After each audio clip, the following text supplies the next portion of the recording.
My deep appreciation of theater history was instilled in me by Tom Empey, a college mentor to me and hundreds of others. While teaching Greek theater terms, he would grab the fabric of his slacks and say, "You see these pants? Euripides Eumenides," making light of content that could be considered rather dry and stuffy while still maintaining respect for the art, which is what I want to do with this podcast. For each episode, I invite a guest from the many paths my theater career has taken me down. I give my guest no idea what we'll be talking about, but they know we're going to find an outrageous story about theater history and perhaps get a better understanding about why we're still doing it after all these years. So welcome to Euripides Eumenides, and I am your host, Aaron Odom. Apocalypse, I said, why you wanna show up now? Just when the heart of my life was getting good. I give you one more chance, walk on out of the door, yeah. Get your ass to getting where the getting is good.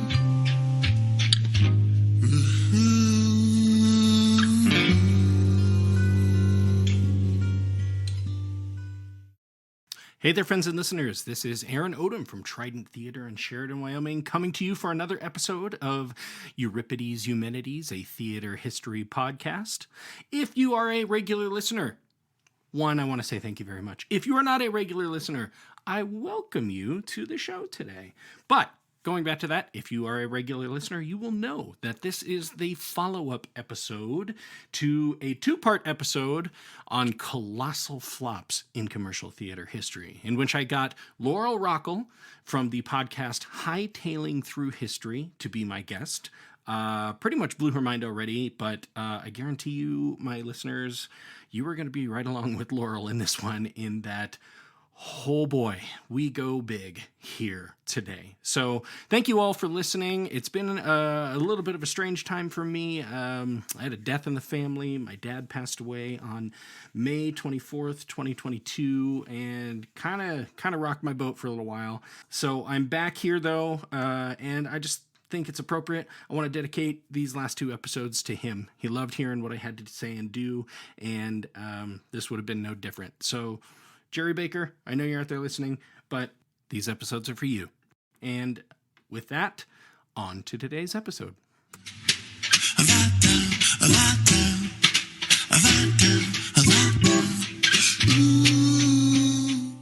And we are back. Hello, my friends and listeners. Welcome back.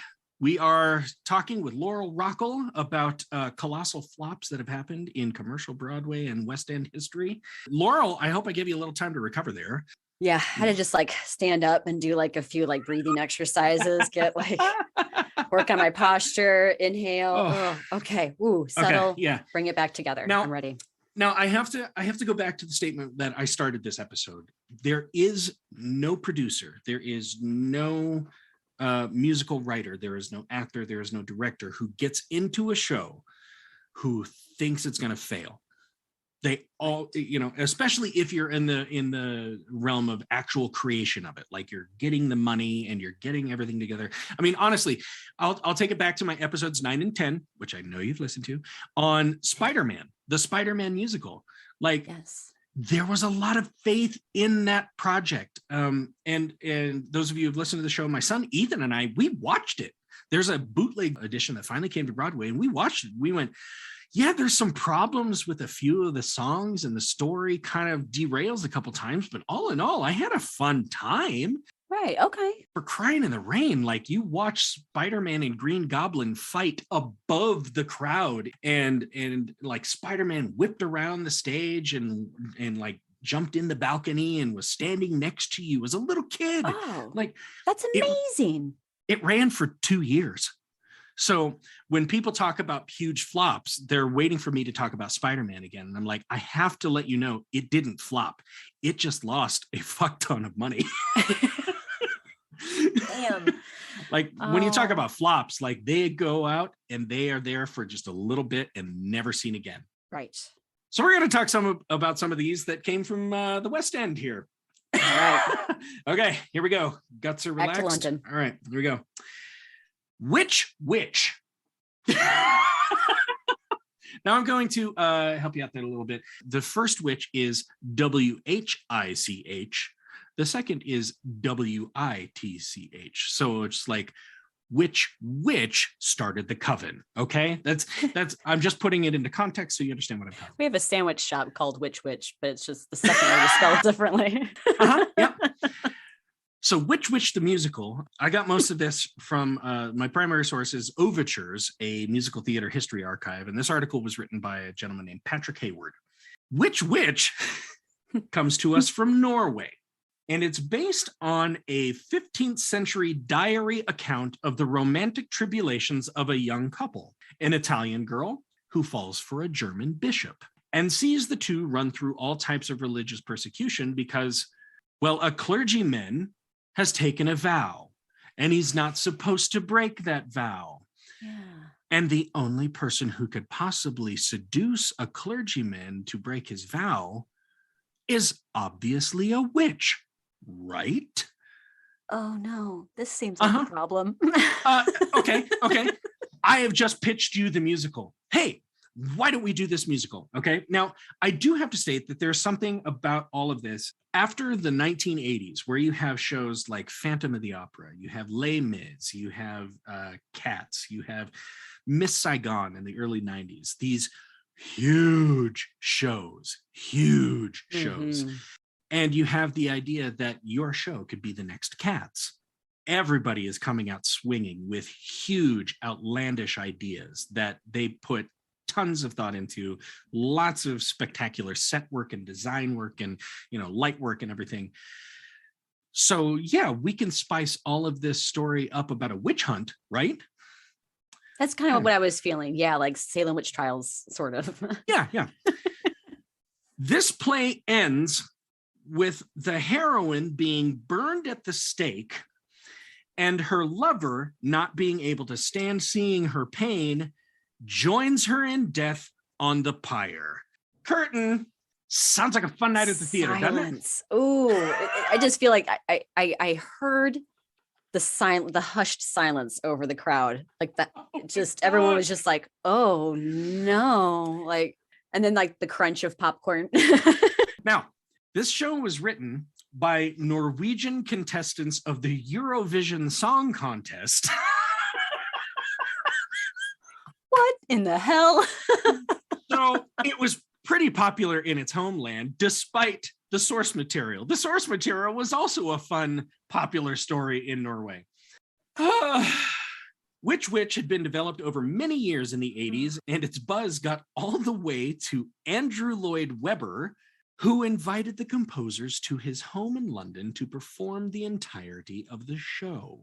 Oh, Lord have mercy. I couldn't find anything about Lloyd Webber's opinion of it, but the buzz of this, the fact that they got invited to his home and they had this show that had been just seeing enormous, huge popularity in Norway, what got enough attention to get the juice to get the, quote, opera musical to the Piccadilly Theatre in London. Oh. It ran for several weeks, only due to the faith of its financial backers who kept shoveling money into it, that it would eventually catch fire. Oh no. So did they have like shows? Sorry, you might answer this in a second, but were they keeping shows going? Even if there was like two people that bought tickets, they're like, yep, go. Somebody's going to say something good about it. Yep. Oh no. Yep. They were just hoping, because there have been examples like that. Like if we go back and talk about Dance of the Vampires. Dance of the Vampires was one that bombed on Broadway, but goes over to Germany, goes over to South Korea and finds a market. They loved it. Mm-hmm. So no, it's just, one of those things. Oh dear. Here are some reviews for Which. This one's from the Evening Standard. It's almost impossible to take this musical seriously or any other way, unless as camp extravaganza, the silliest musical of the year. Here's kind of my favorite. This is from The Independent. I left with a splitting headache and the spooky suspicion that Which is Norway's dastardly revenge on the rest of the world for the way it has been treated in the Eurovision Song Contest.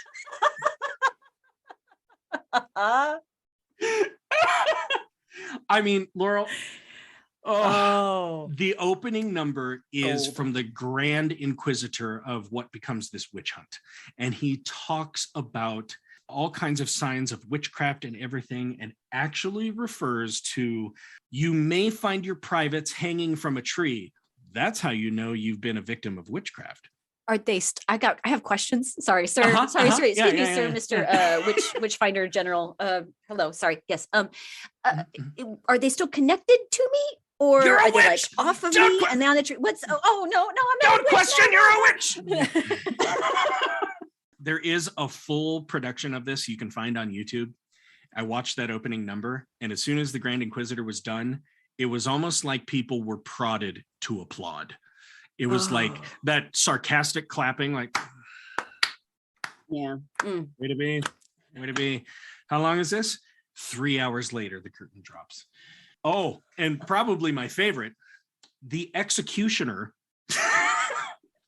is a main character. And gets, oh God, Laurel. Does he sing a ballad? No. Like a little like, oh, okay. He sings this absurd song about how much fun he has being able to kill people on a daily basis as part of his job for the government. Yikes, dude. Yikes. And yikes. It's kind of in the vein of like Swedish death metal in a way. Okay, yeah. Oh my God. Oh. Anyway, which closed after 10 weeks. I can't imagine why. I can't imagine that. Oh, okay. Oh. Next. Sweet baby Jesus. Okay. The Fields of Ambrosia. Sounds nice. Another musical. It's based on the 1971 film The Traveling Executioner, a Black comedy. I kind of feel like that's like a departure of titles there. You're like, what's the opposite of what we could maybe name this? Oh, Fields of Ambrosia. Fields of Ambrosia. Oh, you'll hear why in just a moment. In the vein of The Music Man or Leap of Faith, a charming huckster tries to sell his wares to an unsuspecting small town of otherwise gullible folk. So, it's kind of a fairly standard plot line. We've heard this before. Oh boy, here we go. Set in the rural South in the summer of 1918, the story follows Jonas Candide, a traveling salesman selling his portable electric chair to prisons across the country. Oh. The title comes from what Jonas claims is a gentler ride for the prisoner to be sent to, quote, the Fields of Ambrosia, otherwise known as the afterlife. Oh, yuck. And I hate that I'm envisioning him walking down the road. I don't know why it's not like on a cart or something that makes more sense, but I'm picturing him actually wheeling it, kind of like a wheelchair. And like he's just going down the road. Yeah. And it's just going, it's like and I hate that. I'm like, it's the greatest thing you've ever seen. It's the greatest thing you've ever seen. You sit on it and you ride to the Fields of Ambrosia. Is a lot less painful. Oh, okay. So I'm going to hit just some basic plot points here. Obviously, the young Jonas Candide falls in love with a woman on death row. And the plot after that becomes kind of like almost like a cannonball run. Like, we're going to break this person out of jail, and somehow one way he's figured out to do it is if he injects her with a certain injection and gives her a small dose of his electric chair, she'll be knocked out and seem dead, very similar to Juliet, Romeo and Juliet. See, I've seen this before. Yeah. Mm-hmm. But he'll be able to bring her back to life. And there's this great scene, Laurel, where to demonstrate this, Jonas goes, look, I can do it on a rat. And so he puts a rat on the chair, shocks it, the rat dies. He takes the rat by the tail, chucks it into a garbage can over on the side of the stage. And then all of a sudden, the garbage can falls over a couple minutes later, and the rat runs out. Oh my God, it worked. On the West End, Laurel, when they did this, they had a remote control rat in the garbage can. That was about 3 times the size of the rat that flew into it. Not only is it alive, but it's grown. Oh. Like, it's like a Frankenstein rat. Oh, and I mentioned this is in a prison in the rural South, right? Yeah. Okay. Well, Jonas Candide gets into the prison at some point, and he's going to break his girlfriend out, but he gets captured by some prisoners and gang raped by them. Right afterwards, sings a song titled "If It Ain't One Thing, It's Another." I don't.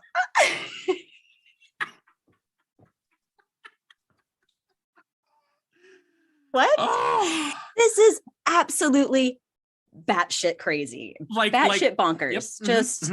Yep. Here's a review from Variety. The show's final image shows its principals united happily in the sweet afterlife represented by the Ambrosian fields.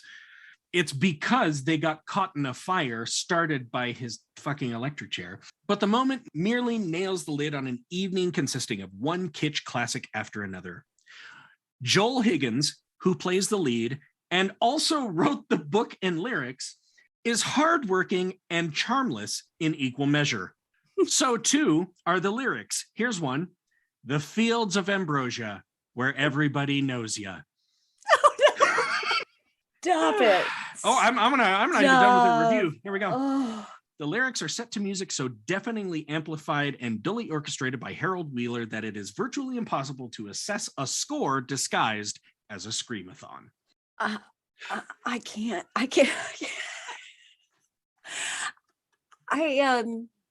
No words are coming to me right now. Yeah, I'm like really trying to like be like, hey, here's my 2 cents on how I feel about that. And I'm gobsmacked. The Fields of Ambrosia closed after 23 performances. Why? Now, here's just kind of an interesting little historical bit that's fascinating to the history wonks out there. So this played at the Aldwych Theater on the West End, and the Aldwych used to be a big playhouse, meaning like non-musicals. So huge dramas were there. Like Vivian Leigh did Streetcar Named Desire there. Okay. Dame Maggie Smith was Lady Bracknell in Importance of Being Earnest there. I mean, it's been a huge one. And then because of the scheduling and because someone paid for it up front, they're like, let's throw this musical in this house, which is known to be a playhouse. And it opened in January 1996, which is a terrible, terrible time to open a play because it's just after Christmas. It's just like what used to happen in the cinema. Like you'd have all of your Oscar winners at the end of the year. And then January is just, well, we peeled this shitty script from the bottom of the barrel and we've got to put something in the theaters so people can go buy tickets. That's pretty much what it is. So yeah, there was no chance for Fields of Ambrosia anyway, despite what it actually is. Flaming dog shit. I mean, electrified dog shit. I mean, where do we want to go with that? I don't know. God. And it goes back to that thing where somebody saw in this a charming piece that would last the test of time. See, that's the thing. Like, I understand like that this is the topic that we are discussing, but I think if even removed out of me knowing that these are duds, and someone was like, Laurel, here we go. Here's the plot for this. Bloody, bloody, bloody, blue. There it is. I'd be like, I'm sorry. I failed to see how that's, I have some questions. I have some thoughts. I feel like there'd be something where it just doesn't make sense. That's great. I have some notes. Can we just change a few things up? Like, all of it. I don't know. Well, if we're already here, I can't wait to see how you do with the next two. Like, I already don't know what to do with my hands. I think every time you look up, I'm like doing a Vogue or something. Something like, different on your face. Like, I just, like, where can I go to make the world sane again?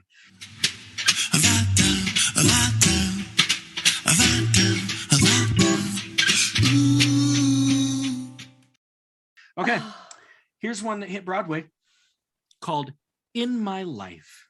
So, Laurel, I want to take a moment to introduce you to Joseph Brooks. Okay. Joseph Brooks was a musician who gained a considerable wealth. I mean, he's independently wealthy based on writing commercial jingles, most notably for Pepsi and Maxwell House. Like the good to the last drop, that's him, you know? Okay. And during the 70s, he used this wealth to get into writing scores for the movie and eventually made the film You Light Up My Life. Remember that 70s song? I know. Yeah, I definitely know the song. Okay. Mm-hmm. Yep, that's Joseph Brooks. Okay. He directed and produced the movie, as well as writing the script and composing the score. And the film won the Oscar for the best song that year. And that's the one that Debbie Boone does, right? Okay. Oh, well done, you, Joseph. Okay. Right? Yeah. Now, after lots of successful music projects for film through the 70s and 80s, Brooks was invited to write the music for a musical adaptation of Fritz Lang's iconic sci-fi masterpiece, Metropolis. Oh. So let's take that. Okay. Take the guy who wrote You Light Up My Life and make a musical out of it. Obviously, the show tanked. It tanked hard. Ooh. It was big, like, but not as big as the ones on this list. Sounds so expensive too. Mm-hmm. But Brooks still had the theater bug, and he independently funded, wrote, composed the score, directed a new musical called In My Life.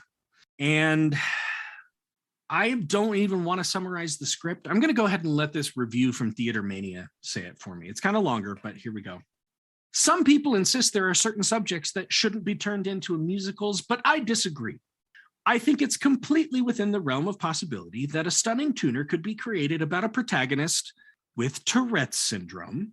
Oh, shit.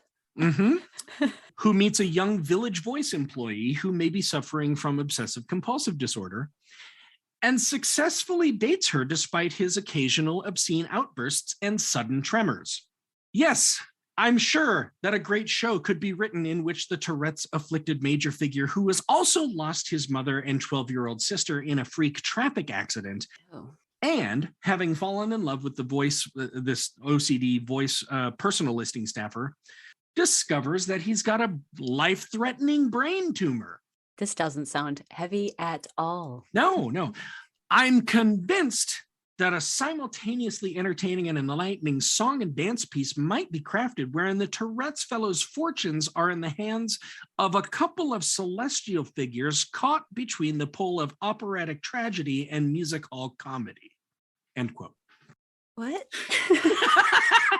So here's what happens. You've got a guy with Tourette's, meets a woman who runs the personals desk at the Village Voice. She's got OCD. They fall in love or start dating and get romantic. Somebody from the heavens views this strange coupling and uses it to determine what makes things tragic and what makes things fun, like in a musical. One of the big things about the boy with Tourette's, when he gets excited and he's happy, he shouts the word lemon. Okay.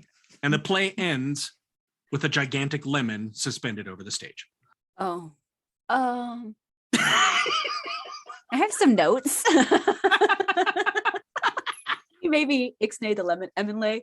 So it went straight to Broadway in previews on September 30th, 2005, and premiered on October 20th, 2005. It closed on December 11th, 2005, not even 2 months in. Oh, no. Seating capacity never averaged above 50% of any week of its run. Oh, that's rough. Extra rough. I include this in this list of shows for a couple of reasons, and one of them is because nobody understood what this play was supposed to be. I don't even think Joseph Banks understood what it was supposed to be. Brooks. I don't think Brooks understood what, yeah. Let's just add the heavens in there just because I don't even know what the hell's going on anymore. Yeah. Let's just... And it opened at a terrible time for a show to open on Broadway. Very similar to what happened with Fields of Ambrosia. It opened in like the late September, early October thing, right after the summer tourism season is over. So it's like, okay, we're just going to fill something in here and see if it works. Plus, the guy had the money up front. So they're like, yeah, okay, at the end of the day, we'll probably be fine. Okay. I also include this because of Joseph Brooks' epilogue. Oh, dear. At age 71, in June 2009, Joseph Brooks was indicted on 91 accounts of a whole laundry list of sex crimes. Basically, I wish my listeners could have heard your jaw just hit the floor. Oh, yeah. I have literally actually holding on to the bottom of my face because I'm like, I don't. So Joseph Brooks put out an ad in Craigslist and he shot it all over the country. And he's like, young women, I'll make you famous. Uh-oh. And the ones that would answer were replied to by his female assistant, who was like his personal assistant. And she'd arrange the travel arrangements and, get him to his house where he would sexually assault them. Oh, 91 counts. 91 counts. Joseph Brooks was found dead in his apartment before the trial could begin. A friend was coming to have lunch with him, and they found him sat up in his recliner with a towel wrapped around his head and a paper bag or a plastic bag over his head, taped off at the bottom, and a hose running from a helium tank into the bag. Oh, shit. Oh, shit. That took planning, man. I mean, that took planning. That was very elaborate. And I'm also taking back my good for you, Joseph, for winning the Oscar. I'm snatching that comment back out of You can't have that, you piece of shit. All right, you've been canceled. This is the good side of cancel culture, Yes, yes. Yeah. Okay. Oh, here's another interesting note before we move on. Brooks' son is also now serving a sentence for murdering his girlfriend, who was a swimwear model. Maybe let's not let that family out anywhere. Let's keep them contained. Don't let them out. Don't let them near women or anybody. They sound like the final note on this. I think the character in my life that was supposed to be the Tourette's kid was modeled after his son. Oh. So in my life, gross. if anybody buys tickets to that, shame on you. Shame on you. Yeah, don't buy tickets, people.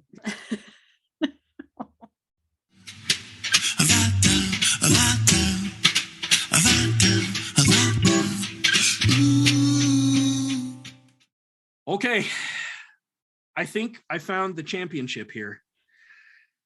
This is really something. And from a historical perspective, you'll really appreciate this because it didn't just affect a stage or a play or a couple of producers. This literally affected the well-being of an entire country. Oh. I'm sure you haven't heard of it. Leonardo the Musical, A Portrait of Love. Nope. Okay. That's a new one for me. From a very trusted source, quote, "This is the only musical in the history of the West End to be funded completely on bird shit."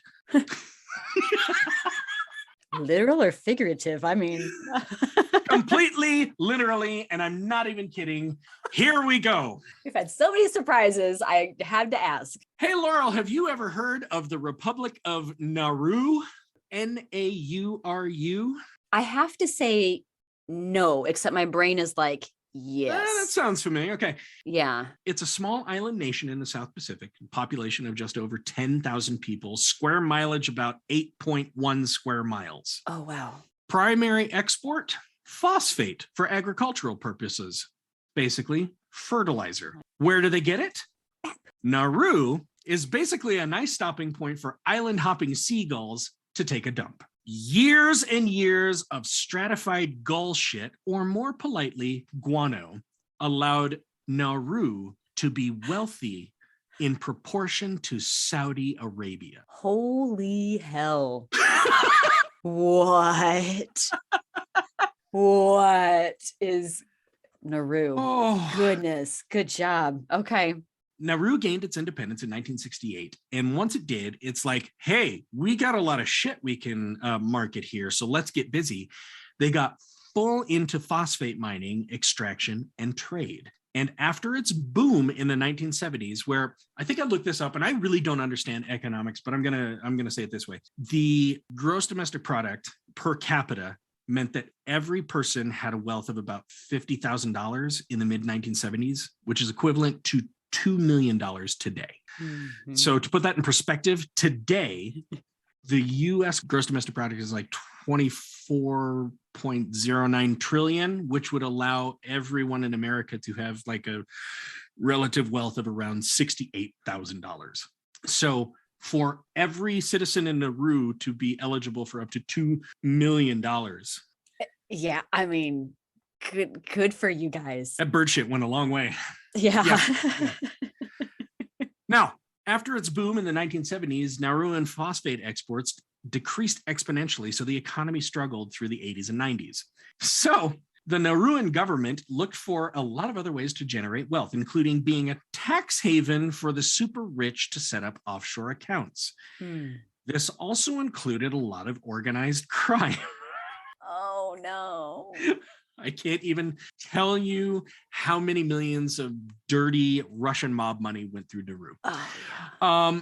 Now, I could really get into it because the history of Nauru after the boom in the 1970s, it tracks in the same direction that like Tony Montana did in Scarface. I mean, they had everything set up around them. They had everything they needed, but life on Nauru became basically unsustainable. Okay. People only lived on the coast because the inland had been mined so heavily for the phosphate droppings that the terrain was basically uninhabitable. Oh, no. Right? Oh, God. Enter Duke Minx. That's fake. That's a fake name. That's a real name of an actual human. Duke Minx. That sounds like an adult film name. That's not real. Or like the alter ego of like a super villain from like Green Lantern or something. It's his like cat.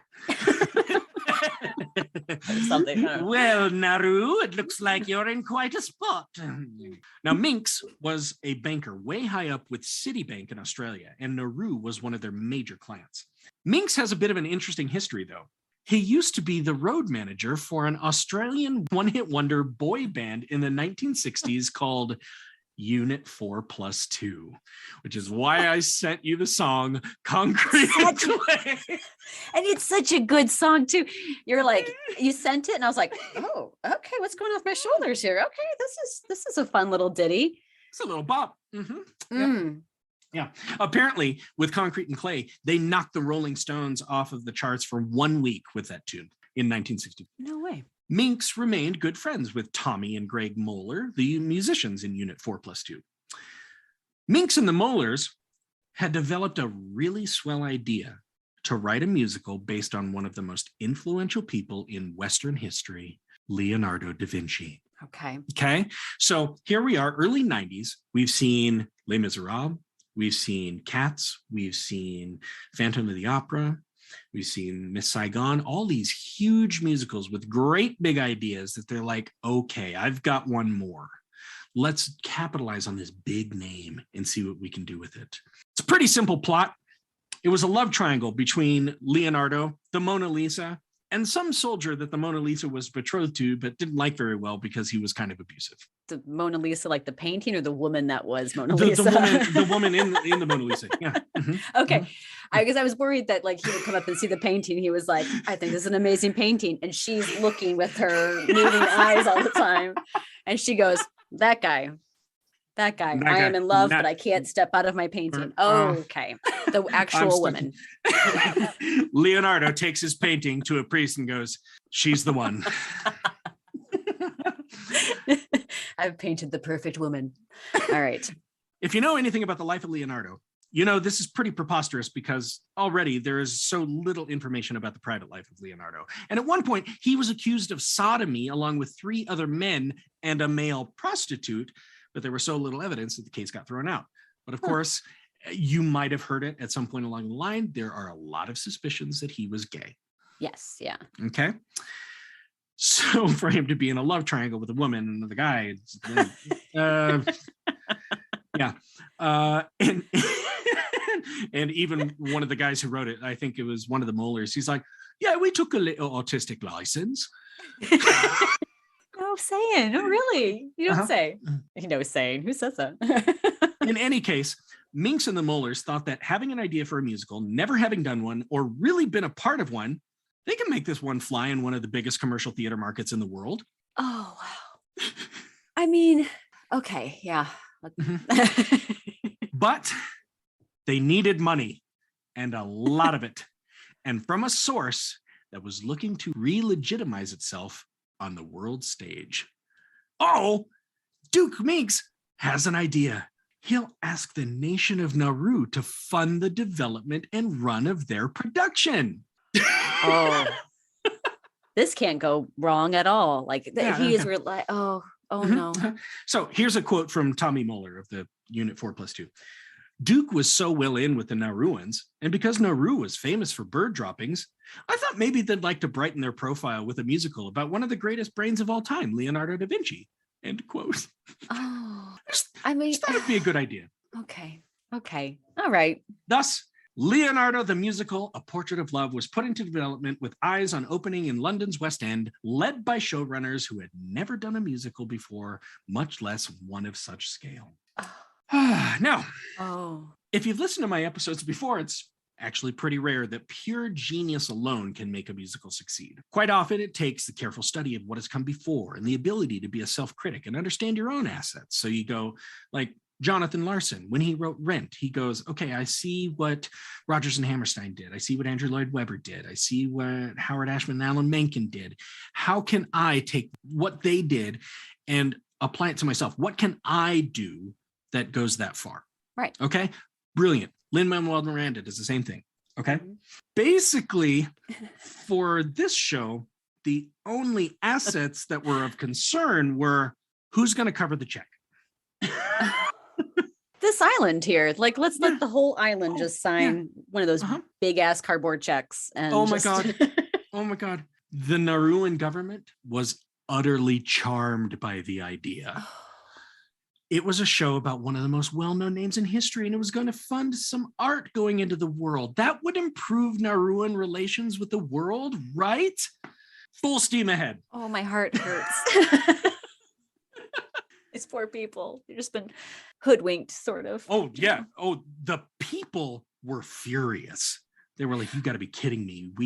You have legitimized business with crime lords all over the world, and you want to put money into a musical? The people were livid. Not only that, when they had their boom, they just basically gave government services to everybody, so nobody had to work, and they didn't really have great sources for processing food and everything. So Nauru became one of the most obese and most diabetic countries on earth. But whatever. Anyway. Okay. While workshopping in London, they scheduled an enormous gala just for the Nauruan government to see how far they'd come, followed by an enormous party. At the party, most everyone could see the writing on the wall. This show wasn't very good at all. But not really knowing too much about the theater business, the Nauruan dignitaries in attendance seemed to love it, plopped down enough money right then and there to get the production funded for a West End world premiere. So you saying that big cardboard check? That happened. I have no words. I mentioned that the people, the citizens of Nauru were pissed off about this. So much so that when the play premiered in London, the citizens of Nauru gathered at the airport and did everything they could to prevent the plane carrying 100 of the nation's most air quotes important people, including the president, from taking off. The plane finally got off the ground, though, and the party made it for opening night. Oh, well, there's that. That's fine. That's fine. They made it. When you have all the people, they're like, no, don't go, don't do it. No, Mr. President, don't go. No. And they're like, no, it's fine. We gotta hurry. We're gonna miss our party. We're gonna miss yeah. Like, look, they came to celebrate. Oh. Here's a quote from a review. Art historians in the audience may have felt queasy midway through Act 1 when Leonardo da Vinci slapped the Mona Lisa on the bum and asked her to, quote, help me with my research. Oh no. Taking a person who basically invented flight, discovered perspective. How many inventions did Leonardo get? But I guess his romantic inclinations were not as refined. Continuing the quote, But His Excellency President Bernard Dowiyogo of the Republic of Nauru and First Lady Madame Christina Dowiyogo beamed. Dowiyogo, yeah. The chief secretary to the government hummed along, and the chief justice shot warning glances at the critics. Oh, no. Oh, no. In today's money, the island nation of Nauru lost $7 million on Leonardo. Oh. It didn't really deplete the wealth of the nation as much as other decisions the nation had made since winning its independence in 1968, but it didn't help either. Yeah.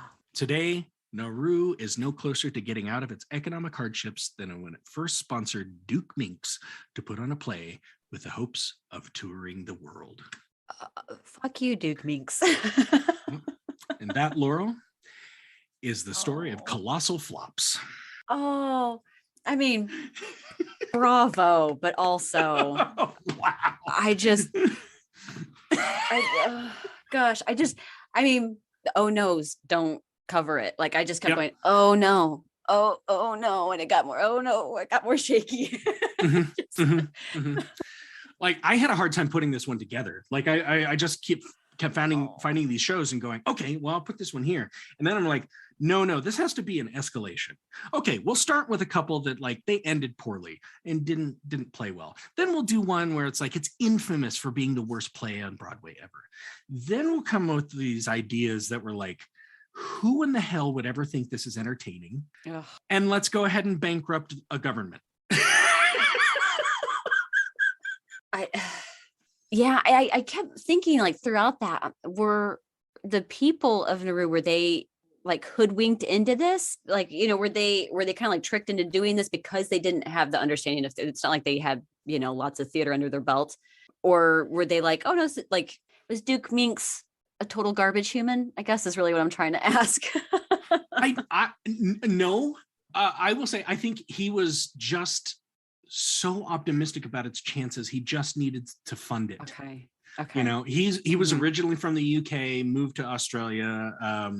When he was done with the entertainment industry, he stayed friends with them, but he got into banking and got so high up in banking that he's controlling the accounts of island nations, and one of the most wealthy island nations or nations in history. So I just think he went, oh, I got an idea. Yeah. Okay. They might put some money into this. It would be great. And then we'll tell Leonardo. Okay. Just the audacity. Yeah. Like there are people, like, you know, I love hearing filmmakers today who have 100 scripts in their drawer. And they're like, I don't know which one of these is going to be the one to make it. And it's always a surprise, whatever it is, you know. Like, I don't think Quentin Tarantino thought Pulp Fiction was going to be the thing that was going to get him an Oscar. He's like, I know I got a damn good movie here. I'm going to put it out there, see what it does.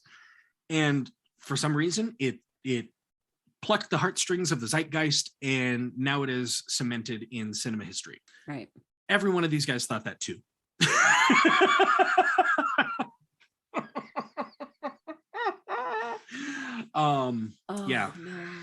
Yeah.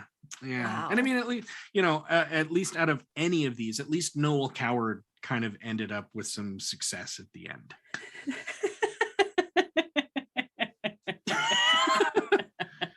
He's real proud of it, that's for sure. Yeah. So there we go. Colossal Flops. Whew. Colossal Flops. Wow. Man. An adventure for my body and my emotions. That's what that was. I feel like I've done a lot of moving, and I was just moving just my arms. It was all just the different no's. Yep. And there were plenty of them. And there were plenty of pitfalls and perils. And, you know, it's one of those things where you hear about all of that stuff leading up to it. And there's a phrase I love in studying theater history. It's called dramatic irony. It's the moment where you as an audience member see that the protagonist is going down the wrong path and the protagonist doesn't get it. They don't have that sense of irony. We have that sense of irony. We're like, oh my God, this is the moment where you could have turned everything around. And going through every one of these stories I just go at some point, could the Nauruan president have gone, I don't think this is the best investment for us? Yeah. Or could somebody have gone, the show is about a traveling electric chair? Yeah.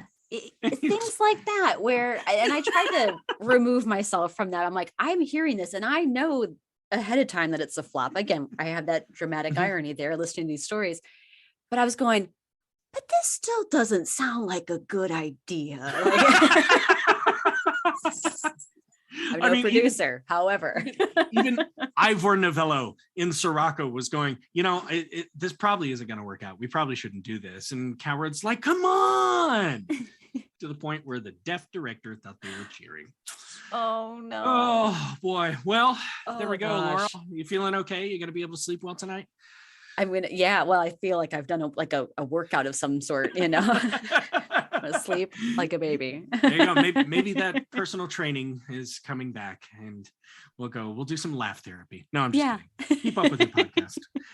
Thank Awesome. you very much. Thank you. Oh, well, thank you for being on the show tonight. I really appreciate it. Oh my gosh, we got so much out of this one. But for my listeners, I'm going to go ahead and sign off. This is Aaron Odom from Trident Theater in Sheridan, Wyoming, ending another episode of Euripides Eumenides, a theater history podcast. I'll be back to you in another 2 weeks, and I will see you at intermission.